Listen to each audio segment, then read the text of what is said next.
Good morning and welcome back to the Explicit Measures Podcast with Tommy and Mike. Good morning, everyone, and welcome back. Good morning, Mike. I think we made it through FabCon. We made it through some of the crazy news. Let's get back into it. Yeah, there's a lot of things going on. So before we get into our news topic, let's just talk about our main topic for today. Today, we're going to go over an article written by SQLBI. As always, these articles are very well thought out, have a lot of great details in them. And I believe this is Marco Russo picking out three of the main, call it key areas or key developments that he sees kind of being very impactful for developers inside the semantic model layer. He's going to talk about direct lake and import mode, which awesome. This new calendars in DAX. So this is going to be interesting to talk about that one. And then finally, he talks about user defined functions, a UDF, defined in DAX as well. Not to be confused with user data functions, which is a function that lives inside of Fabric. So think like Azure functions, but then brought to Fabric. So that's going to be our main topic today, kind of covering these three new features that are DAX and model related elements. Okay, that being said, Tommy, what do we have for news today? What do you want to talk about? I don't know if we want to do the embedded or the CI/CD. Let's start with the CI/CD because if you're not on that bandwagon yet, it's time to. And Sure. with all the headaches, and I have some great stories of headaches with some syntax not working with Tyndall, and I tried to do it because the extension gave me any. Anyways, Git is fun. So great article by Jacob Knightley, and this is just talking about optimizing CI/CD in Fabric. Mike, this is the type of stuff that I was telling you that we were really looking for up until now. The last few weeks, really, you've been seeing these diagrams and best practices around Fabric. This is really the first time Microsoft's provided this in a comprehensive way, and now we have one for Git. So really, this article is just going through, hey, here's one way to do your workspace structure. Here's one way to do your repository structure. And it just goes through all those, just the basics of how do I set this up correctly? Yeah, this is what they're building here is they're building a very common example. This is like dev test prod. And in that example, they have environments for the storage of data. So pipelines, lake houses, event houses, like the data side of things. And then they go over to the other side and they have another workspace that appears to be they're trying to explain like it's the semantic models and the report layers of things. So they have, different areas of as you get more and more workspaces on how you want to build things, you could actually have a proliferation of workspaces as you move along this dev test prod element, right? So for example, here they have storage of things. They have data engineering of like notebooks. They have semantic models. You may have three workspaces in a single environment development that you may need to control, and you may need to move those items across all three spaces. So I guess they kind of introduce a little bit more of the, the Git structure, the branching pattern, what you can use there. They have feature branches. They talk about the PPE environment. I don't know what it then stands for. Pre-production environment, I think is what they're calling that, PPE in here. And they're talking about the main deployment area. So all this to say is I think they've got the right idea. I think a lot of what Microsoft is addressing right now is the act of moving the physical items between the environments. But nowhere in here does it really talk a lot about walking through and changing the settings of the workspace or changing, how to preload data and things there as well. So I think this Fabric CI/CD tool, which is actually in the article as well, it actually has a little article that says, hey, go check out this Fabric CI/CD. It's on GitHub. It's a CLI. Basically, you can do pip install Fabric CI/CD.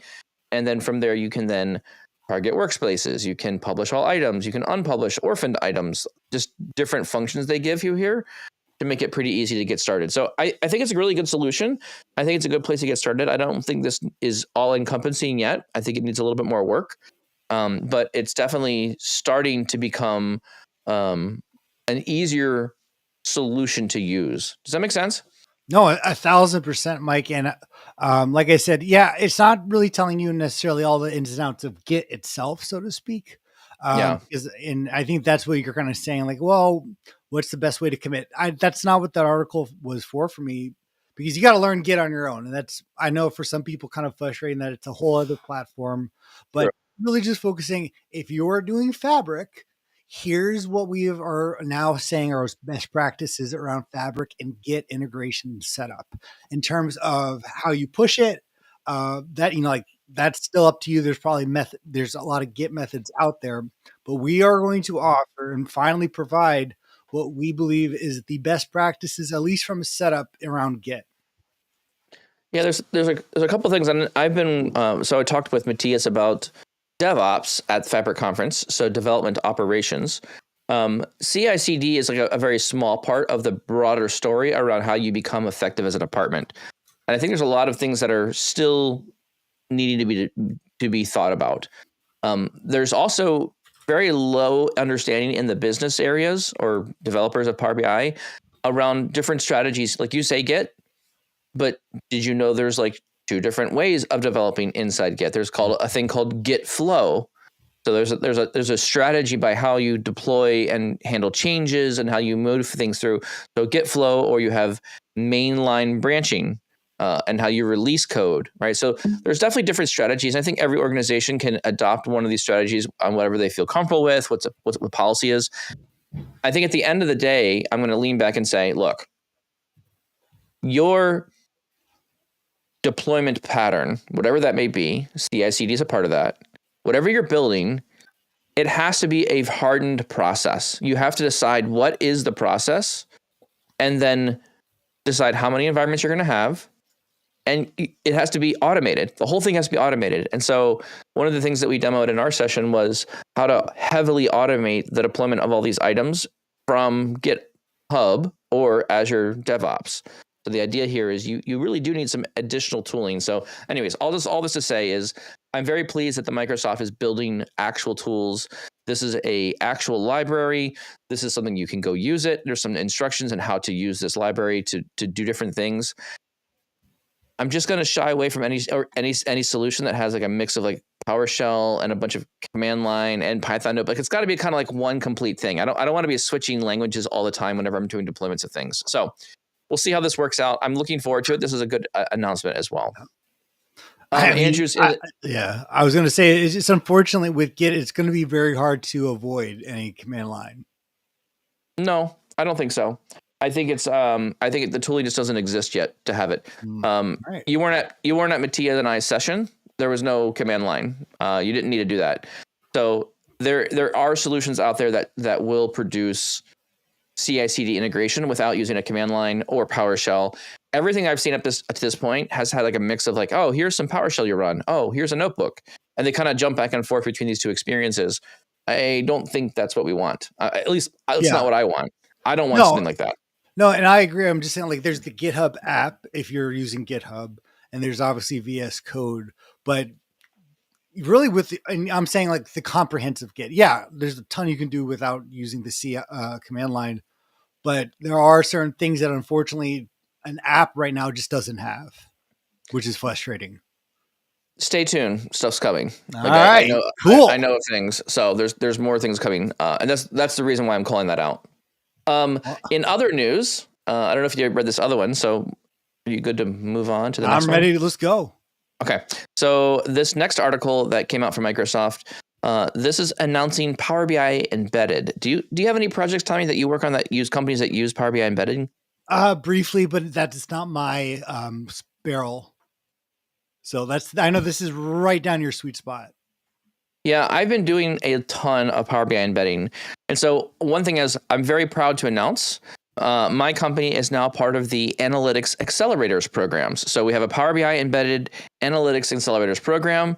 It helps organizations get started quickly with Power BI embedded, and I'm the new partner. So we have a solution called Intelexos. It's developed by my company, Carlos Solutions. We have a little demo video on the blog post. The blog post is in the chat window as well. But this helps users understand when and where to use Power BI embedded. And if you look at some of the architectures that Ofer is the one who is doing the announcement on this one. But if you look down here through his article, there's in our slides, there's a couple demo videos here. I'll have to get my hands on the slides and present some things around this one. But there's a lot of infrastructure that needs to be developed and built in order to make this work. Embedding a report is easy. The difficult part is, how do you authenticate the user? How do you make sure the user has access to the right report or groups of reports or all these kind of things? So the issue isn't really, getting the report to render and embed. That's actually pretty straightforward. It's the challenge of, there's a lot of other infrastructure when you do an app owns data, getting real level security to work, all these other things that are just challenges. And so I think a lot of companies go into this either buy or build scenario. And in this, in our session at Fabric Conference, we had a really awesome time accelerator. A company from Sweden showed up and they said, how long did it take you to install one of these embedded solutions? Not mine, it was another one. And they said, it took us an hour to get started. So you're taking, in my opinion, you've taken anywhere between 4 to 9 months of development time of building a software, creating the code, putting it out, doing the testing. You've taken 4 to 9 months and compress that down to an hour. That's a huge amount of value. Yeah. So that's why people want to buy maybe, or really seriously consider getting a off-the-shelf bought solution for Power BI Embedded.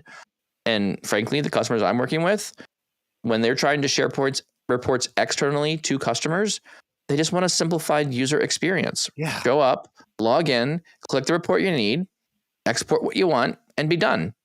It's a simple experience, but the standard Power BI desktop and Power BI.com experience is very detailed. It has a lot of extra things that I think confuse people.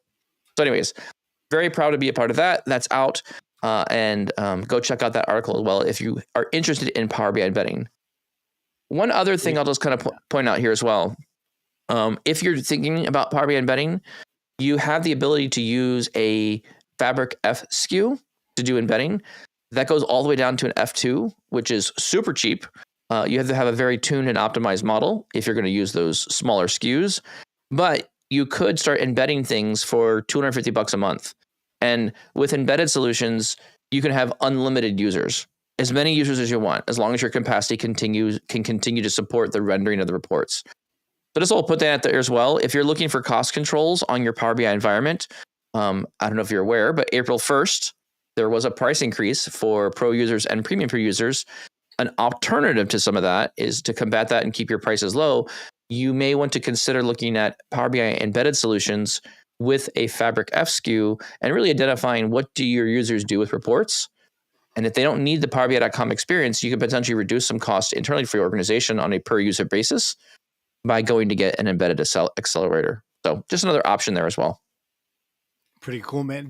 Congratulations with that. So that is awesome to hear. And I know that you've been working on that for a long time. So it's really nice to see.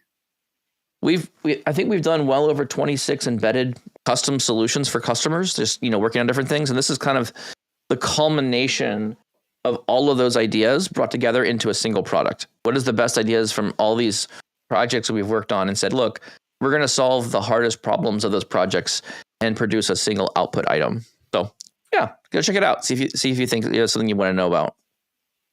All right, moving on over. Tommy, we didn't really cover even half of what came out at Fabric Conference. You found a really good blog from James Sierra, I think, that kind of does a good wrap up. Any kind of wrap up items in James Sierra's blog that you want to call out, Tommy? Yeah, just a few that we didn't mention that I thought were just kind of pretty neat. But I know we briefly mentioned the variable library. I don't know if you. Yeah. I that was one we didn't talk about. That was actually one of my items to talk about the variable library. It's basically allowing you to help you with the CI/CD experience inside the deployment pipeline area. That's going to be super helpful. So that was one. I'm liking that one. We'll need to put our hands on it a bit more and use it some to figure out how it fits into our development pipelines and things. But I think for a business user who's coming into Fabric, I think it's a huge win. I think it's a big. I think that will change how you build things. No, 1,000%. And I think that's just because right now it's just pipelines, but they also said it's going to be with notebooks too and other things. So like, okay, that's pretty cool. So you need that though. Yeah. Because yeah. I will say this though. After seeing the demo of a variable library, it will fundamentally change how you build actual items inside workspaces. You will physically need to adjust how you connect to a workspace. You will physically need to adjust how you connect notebooks to a lakehouse. So in this variable set, or this variable library, it's variable libraries. Inside this variable library, you're going to need to learn about how to use it correctly, because you can still build things in Fabric that don't work well with the variable library.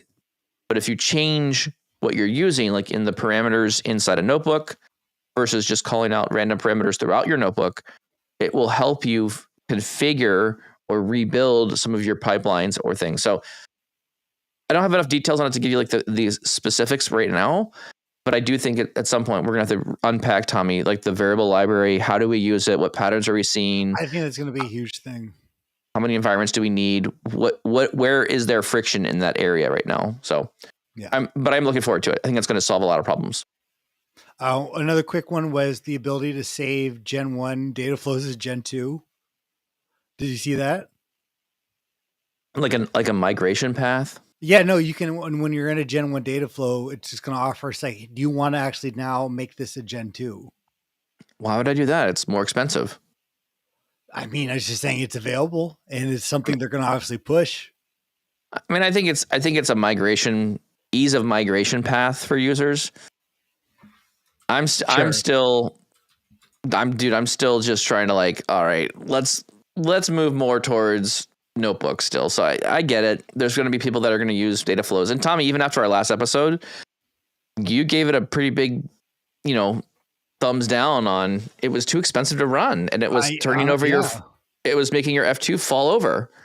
Like, one person shouldn't be able to do that, and we did that with flying colors. So, no, but so it's a big part. But the last thing I want to talk about is, I don't know if you saw this, was just there's going to be some new enhancements to, and especially now we can talk about this because we're actually going to have access to this. There's going to be an enhanced quality experience in Fabric notebooks.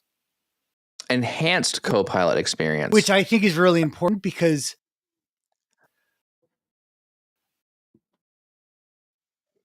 me in the cell to like chat with an AI. I'm just so used to that now when I'm writing a notebook. So some of you is not just only on the right hand side where you almost right now to your like where you have like ChatGPT next to you.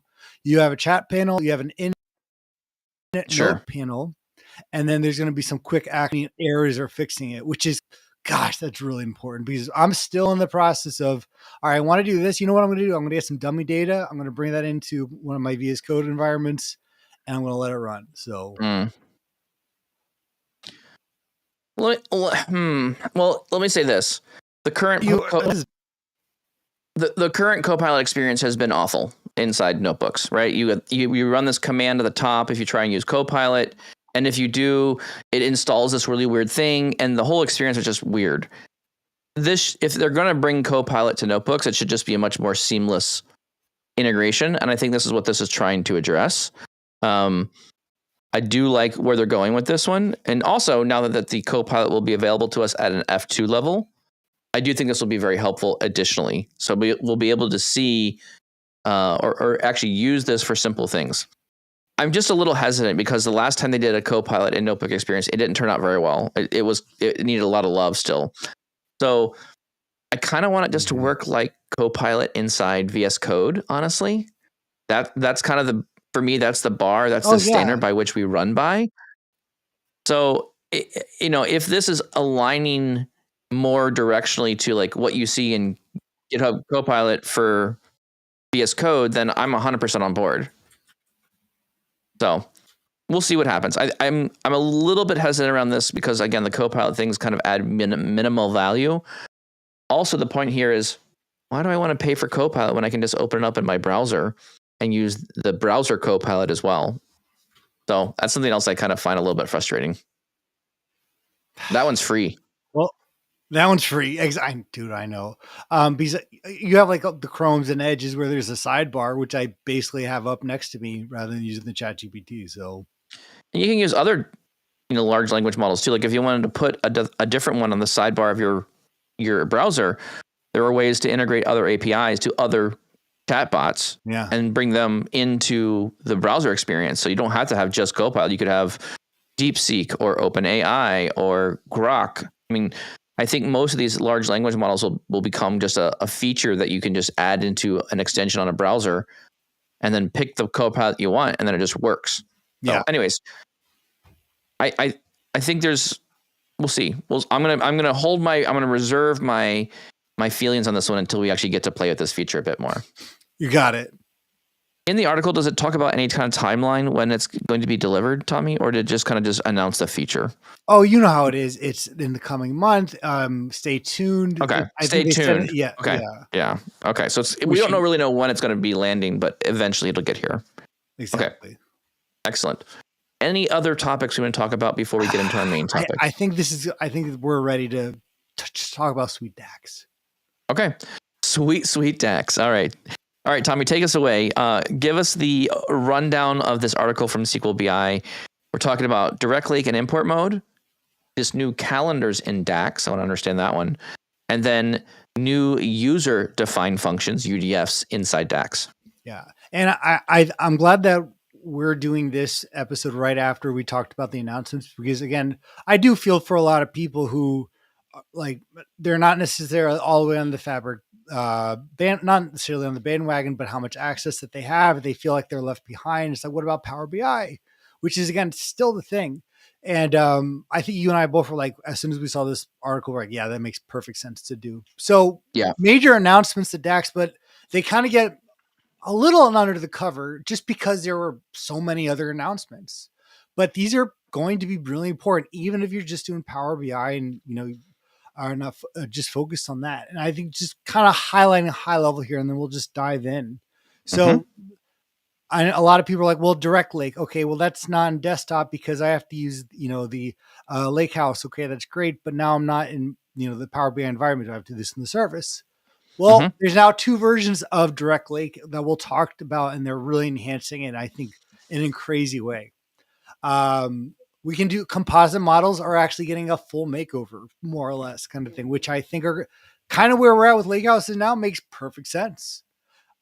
We can do calculated columns, and basically direct lake and Power BI are going to play much nicer together, because I think it felt a little like once we're doing everything in direct lake, that Power BI was just becoming a reporting tool. You weren't modeling a desktop anymore. I think they realize that, and they're changing that. So I don't know. Do you want to go through the high level, or do you want to just go one by one? Let's go one by one, because I think there's a lot to unpack here for all the different features here. So Marco kind of starts off. There's now two flavors of data lake that are out there. The first flavor of data lake is the direct lake SQL endpoint, and he's calling it this. This is like the legacy version of direct lake. To explain this in very simple terms, you have tables that live inside the lakehouse. You connect to the SQL Analytics endpoint, and from there, the semantic model is able to read those tables directly from the storage account, the OneLake, and cache them into memory. And then the semantic model keeps in memory, while you're using the report, all the columns of data it needs to run the report, right? So it's basically letting you do that. In certain instances, if the computer or if the analysis services either has issues or you do something that it can't handle, it will fall back to direct query, and then it will use direct query directly to the SQL endpoint and go get the data that way, which we all know direct query over SQL, not the most performant thing. I've been doing some random testing on a new report that I've been building, and it's pretty fast. I've actually seen pretty good performance through direct query through SQL endpoint to lakehouse tables. So I'm imagining at some point it would tip over, and if it had very large tables or something like there's definitely use cases here, but that is the legacy version. Then there's this new version. It kind of transitions over to creating a direct lake model with Power BI desktop. In this situation, the direct lake table is always stored in the cloud. It never comes down to your local machine. It does not store anything on your local computer. But this opens up the ability. So having the data sitting in the cloud opens up the ability for you to have external tools and could simplify other features that are coming from the service. So it sounds like that's not it doesn't fall back to direct query mode, and you're directly connecting to the table, the lakehouse tables themselves, and not going through a SQL endpoint. That's quote unquote the new version. Does that make sense? That's pretty crazy, especially what we're having now. So, like I said, that's I know it doesn't sound like a ton, Mike, but holy crap, that really changes, I think, where a lot of people are going to be working. Really? I think, I think I don't think it's going to change. I don't think it's as revolutionary as you say it will be. I think it definitely helps. I think we are going to be able to build better models, but is that going to really change how I build things or what I do? Probably not. I think this next feature, though, would be the new one, right? So this next feature, I think, is really going to change what we do. Now there's a composite model with direct lake and import mode.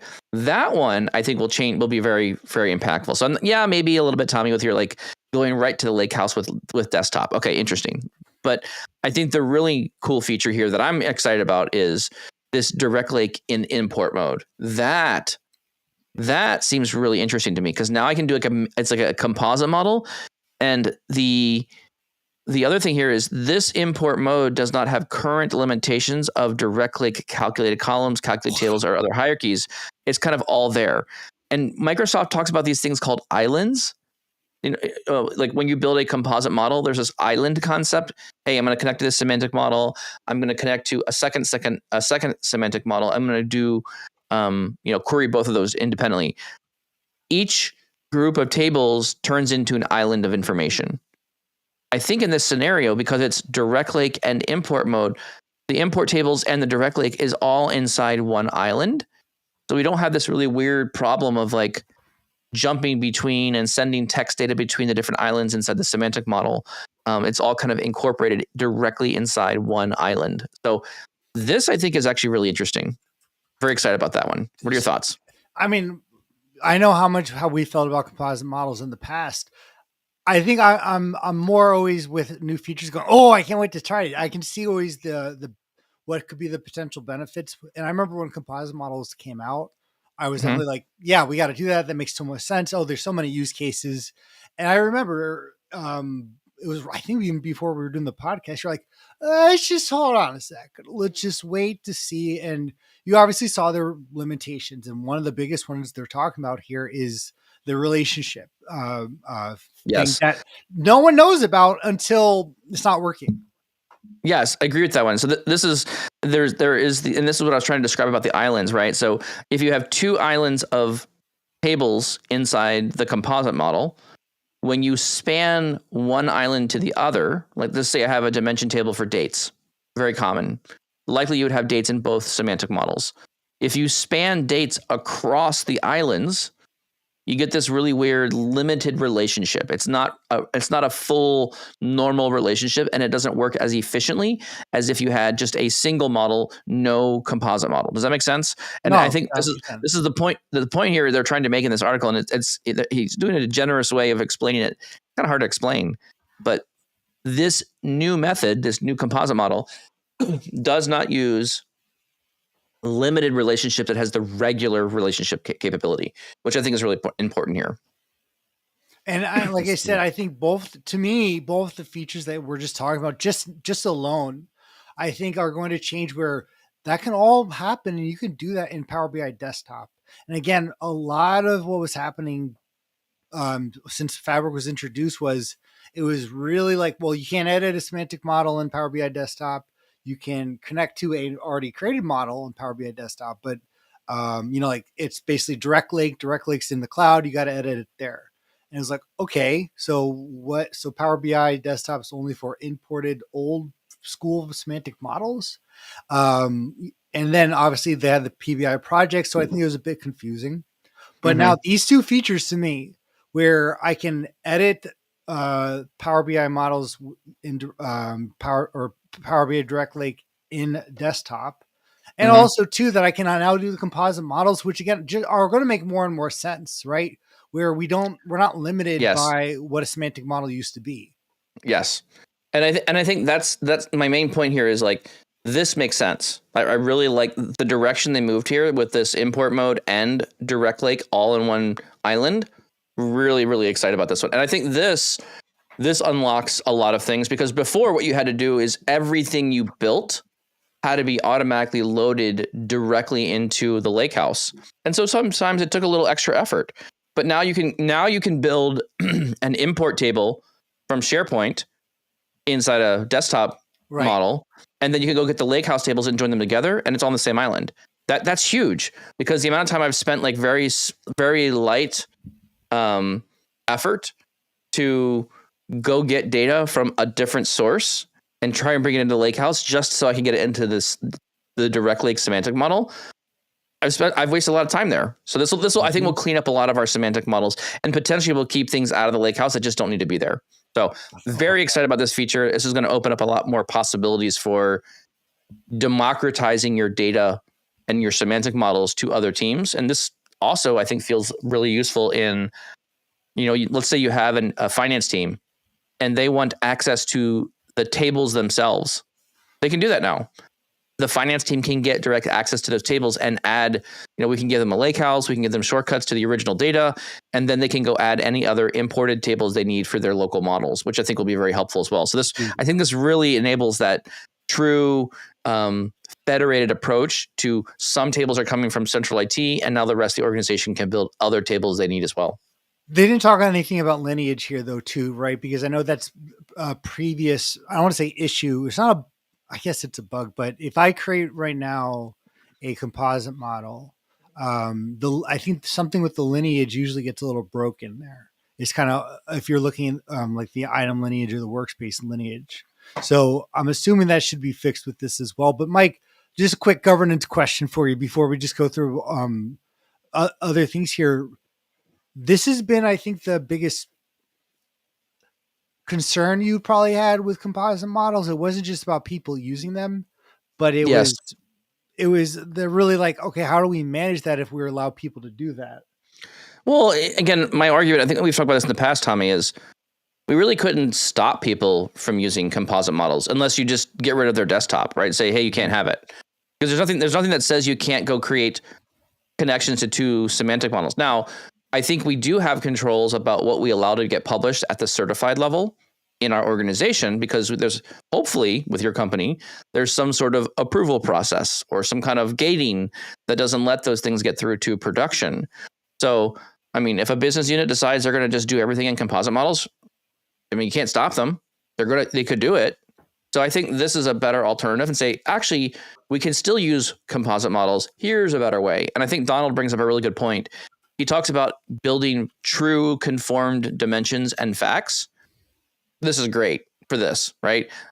Have one place where all the fact tables and all the dimension tables are being built, and then take them out wherever you want. You can just bring in those conformed facts and dimensions into your models and mix and match them however you want.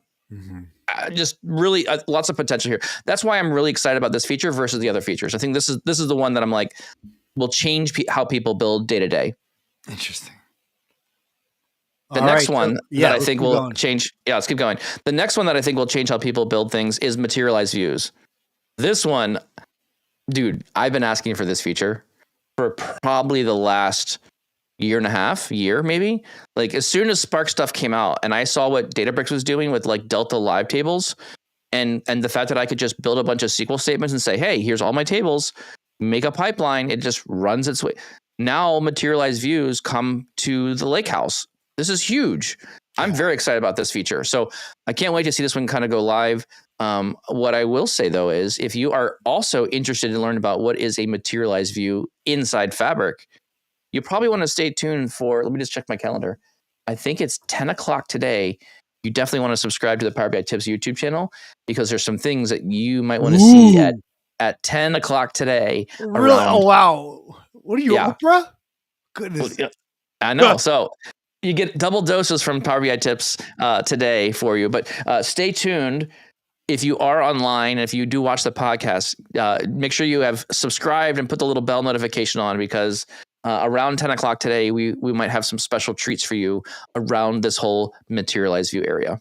Wow. Anyways, I'm very excited about this feature. This is I'm going to physically change what I build. Like day-to-day building of things, this will change what I do day-to-day. Wow. It's awesome. Really? The SQL one? I did not. Okay. Materialized views. Yeah. Interesting. Do you know what they... No. Did you see anything on them? Okay, they were even announced in the keynote. So this is one that Justina was announcing in the keynote about this new feature. So materialized views on Lakehouse means you can create a SQL view, selects these columns, do some transformations, whatever, and then because it's materialized, yes, it's a view, but that means when the data is created into the view, it actually physically writes down, it materializes, it creates a physical table of that view, and it puts it back in the Lakehouse. Awesome. Well, if you think about what you have in your pipelines, you have bronze, you have silver, and gold. Well, sometimes you have a silver table that relies on a couple tables in bronze, and sometimes you have a gold table that relies on some tables in silver. Fine, no big deal. The materialized views in Spark notebooks with SQL, it will automatically build the tree for you. It'll automatically build all the dependencies of all the SQL for you. And so if you have a sequence of things you need to build, right? Start at bronze, build 10 tables in silver, and build 3 tables in gold. It knows the order and what are the dependencies of every single SQL statement and automatically builds the tree for you. The hierarchy, the tree, the DAG. It's auto building the DAG. And then when you run it, it will run. You can even apply constraints to it. So a constraint is something that says this column can't be 0 or this column can't be null. You can add these constraint objects to your SQL statements, and then it will fail the pipeline if there's something that doesn't meet the data quality that you want. So even better protection around making sure you're getting good quality in and bring it to your final gold tables. Dude, I'm telling you. Dude, that's awesome. I'm loving this. It's going to be powerful. All right. Well, there's no timeline on that right now. So, according to Marco, while an accurate timeline has not been provided. He probably knows the actual timeline, and he's like, I don't want to let you down. There's hopes and dreams, and there's then when we'll actually go get it. But I really like this, so I'm thinking this is very, very helpful, and I'm very excited for materialized views. I think that's going to be a big win. That's exciting. Awesome. All right. Hey, here's another fun one. Can't wait to get your thoughts on this. Okay, go ahead. Calculated tables and calculated columns are coming in Direct Lake. It will be possible to create calculated tables and columns based on tables connected through Direct Lake. Why? I have no idea. We do not have any more details. That is quote unquote. But yes, exactly. The calculated tables will be released before the calculated columns. Yes. Very interesting. And I don't know why we need this. And they're saying, I'm going to, you're right, Tommy. I think this is just people fixing or doing some look, they have this one. They said this note here. I think this is insightful from Marco's side. He said, these features will address the need for physical structures required by the aesthetic requirements of the semantic model, right? Combine first name and last name into a column. Show a month name with only 3 letters. Mm-hmm. Create a capitalization for elements based on user-defined ranges. I don't even know what that means. I don't use that feature. Just to name some very common. So, I mean, it seems like this is like this final step of data transformation. I would argue, dude, if you're building tables in the Lakehouse, just do it there. Just do it upstream. Don't burden the semantic model with these additional last layer transformations that you get. I mean, I understand. It's cool that we can do it. Fine. The feature exists, right? People are going to ask for the feature because it doesn't exist. Okay. Right? Do you ever build calculated columns now, Tommy? No. There's not a single model that I build now that doesn't have, I don't build any calculated columns.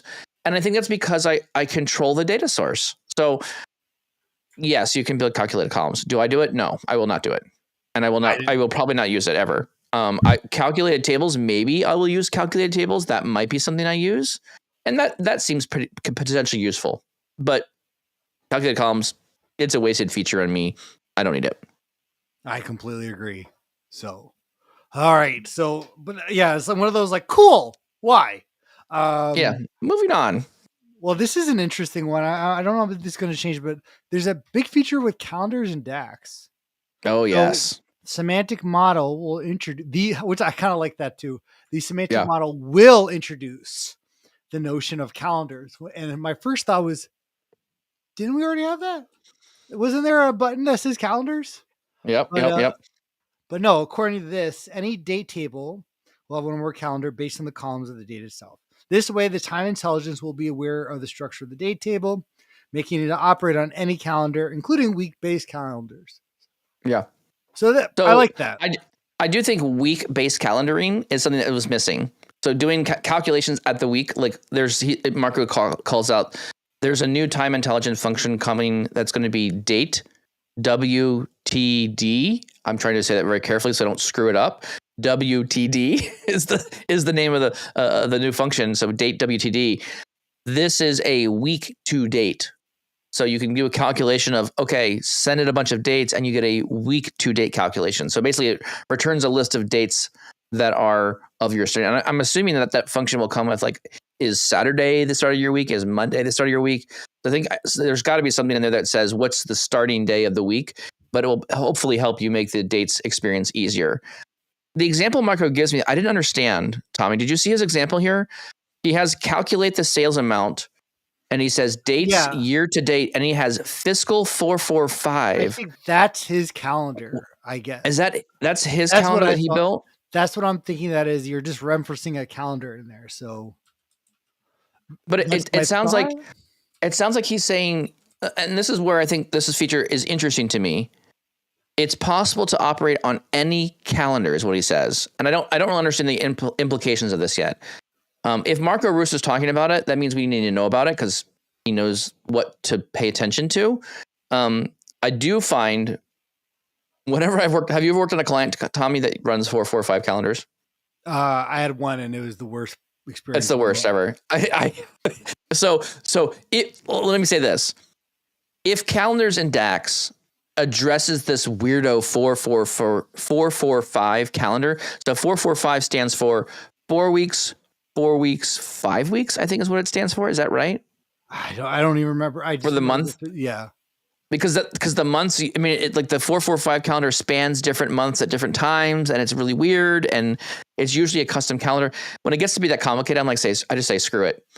Just go build, hey, SQL development team, give me your company's 445 calendar as a table. I'll just use that instead. Like I don't want anything. I'm not going to build it in DAX. It's too hard. It's crazy. Okay, so Andrew's confirming what I said here. So it's 445.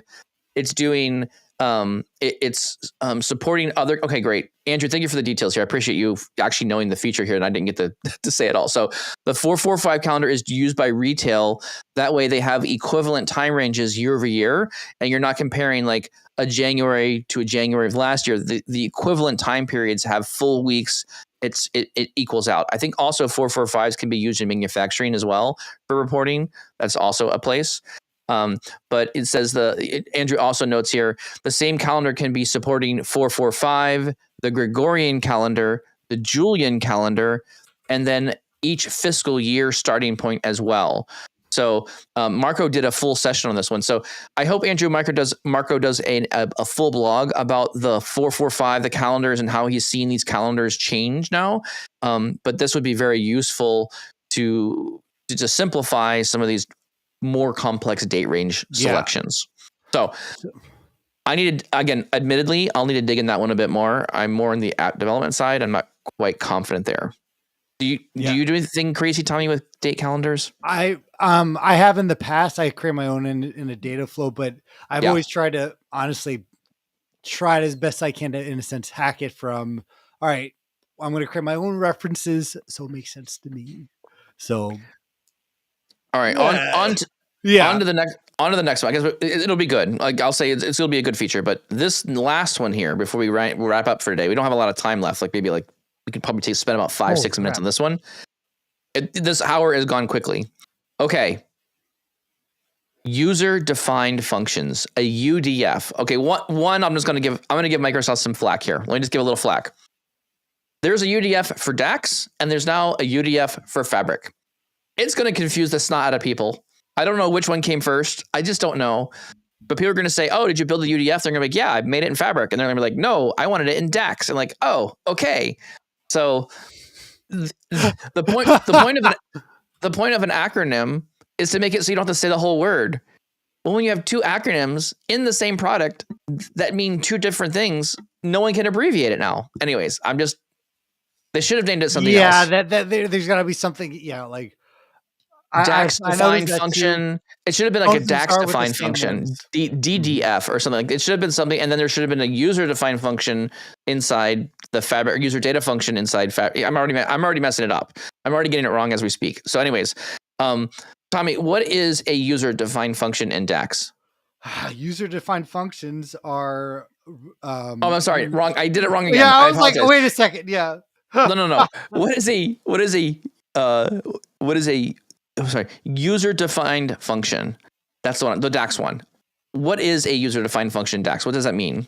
They're simply a function that exists in the Fabric workspace, and you can use that DAX function across that workspace. So it's kind of like you create your own DAX package, so to speak. Yes. Now, is it so this is what I didn't understand about your comment there. Is that function available to the workspace, anywhere in the workspace, or is it defined available only in access in the semantic model? My understanding is let's call it the DAX user defined function, the DUDF, Yes. the DUDF.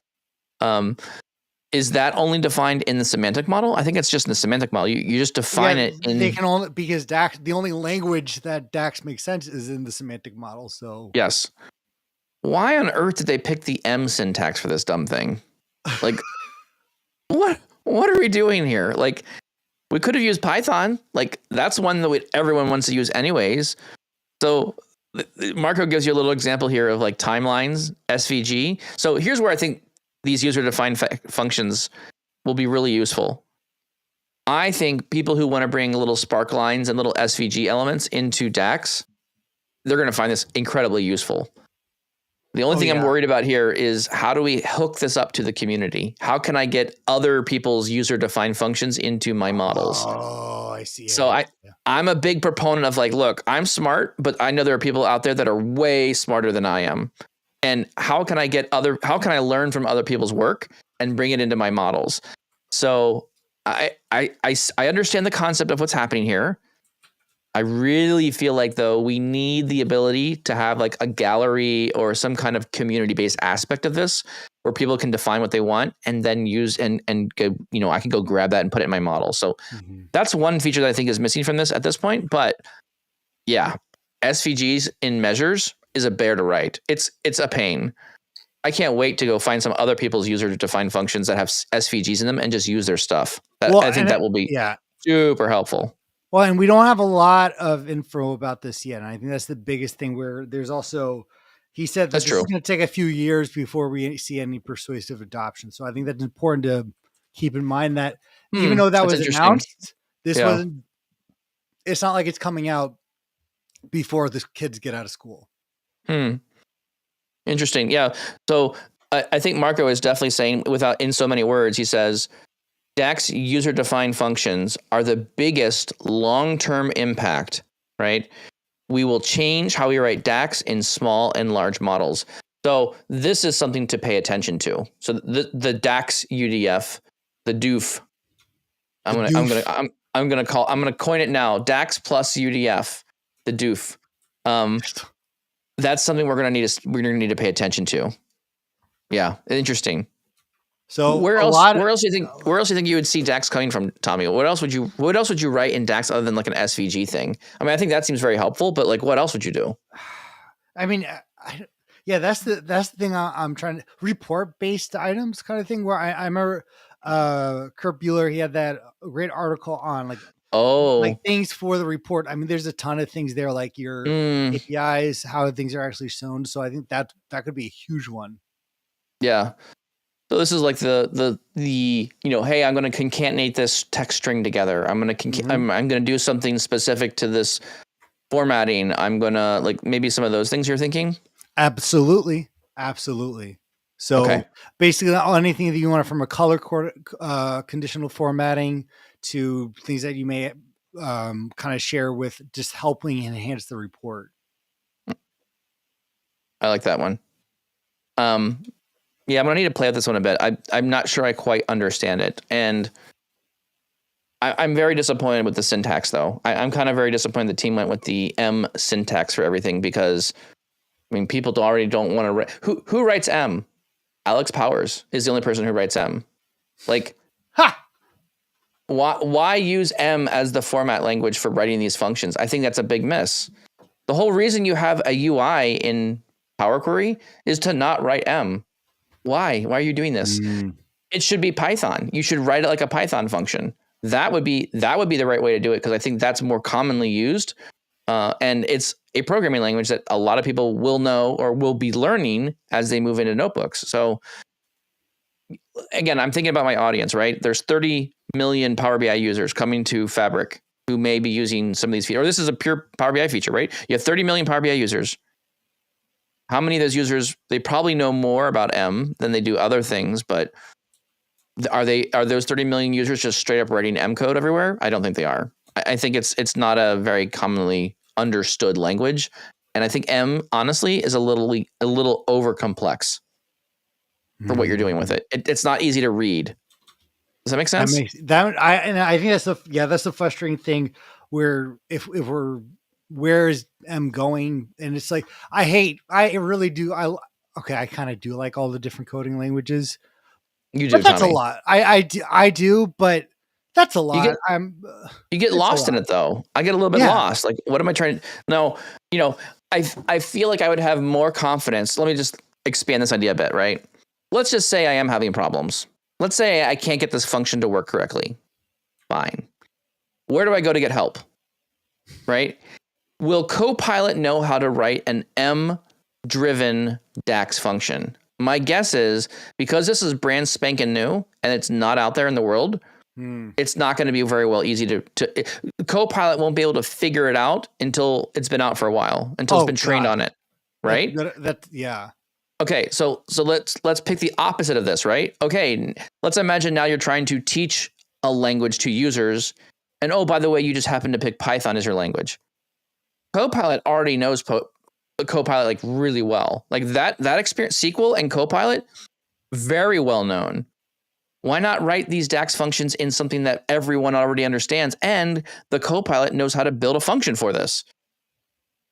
That to me, that's like a no-brainer. Like Copilot would be able to assist me writing these functions. Hey, I want to write a function that does this. I want to use this DAX code as a function. Write the syntax. The Copilot just figure it out and do it for you. So that's where to me, that's where I think this would be more powerful. So anyways, I would rather have it in Python. I mean, we've got to have something in the semantic model, right? Is there a pretty seamless way to write? Gosh, it would be cool if you could write all your DAX statements in Python, but you can. That's not. You can. There's a DAX library. Can you write all your DAX statements in Python? I mean, what would your DAX? What would Oh, I see you're going with this, Tommy. Yeah. You know where? Yeah. I think what you're saying, Tommy, is you're saying, look, what if you took all of the DAX language and moved over to Python? Yeah, right. I agree. I thought you were saying something else. I thought you were saying SQL to Python. That I think is fairly interchangeable. That's fairly well known. But I think the DAX language into Python, maybe it could be similar. Could be. That's interesting. I didn't think about it that way. But I mean, DAX in general, I don't think is difficult to start with. Like, if I'm going to make a date, you do the date function, and then you have year, month, day inside it. Technically, all the functions can be just different nodes to the. That's not a bad idea. But that's kind of very close to what Python's doing already with a functional based thing. So it's kind of close already. Like if I'm going to call a function in Python, I call the name of the function and then I put parentheses around it and I put the parameters in, parameter 1, parameter 2, parameter 3. That feels a lot like DAX already. So to me, it feels very similar. It's the little things that get me, Tommy. Like when you look at Marco's example here, it's like the equals and then the arrow caret symbol. What the heck does that mean? I don't know. What are we doing? And then there's like, some of the syntax here, he has like these parentheses and then he has the epoch to convert. So he's doing epoch semicolon or epoch colon int 64. I think that's saying that's the kind of data it's outputting. But again, it doesn't make sense to me. Like, I'd rather just have like a simple return statement. Like, here's the function, return this result, return and then the output of it. Like, I don't know. I'm not sure if I really understand it and what they're trying to do yet. He's got this other example here where he has the function timeline SVG. So a function timeline SVG, I'm guessing the input parameters are the DWIP, the is safe, and the target. Those are the four parameters that you're adding in as values, right? Those are, and then it says scalar var, scalar boolean, scalar var. Again, I'm looking at this going, oh my gosh, I'm not looking forward to writing these things. So I'm excited about the feature. I'm not excited about the syntax. I agree. I'm sure it will get updated, maybe IntelliSense. I mean, that's why Python is. Yeah. Have we ever had really good DAX IntelliSense ever?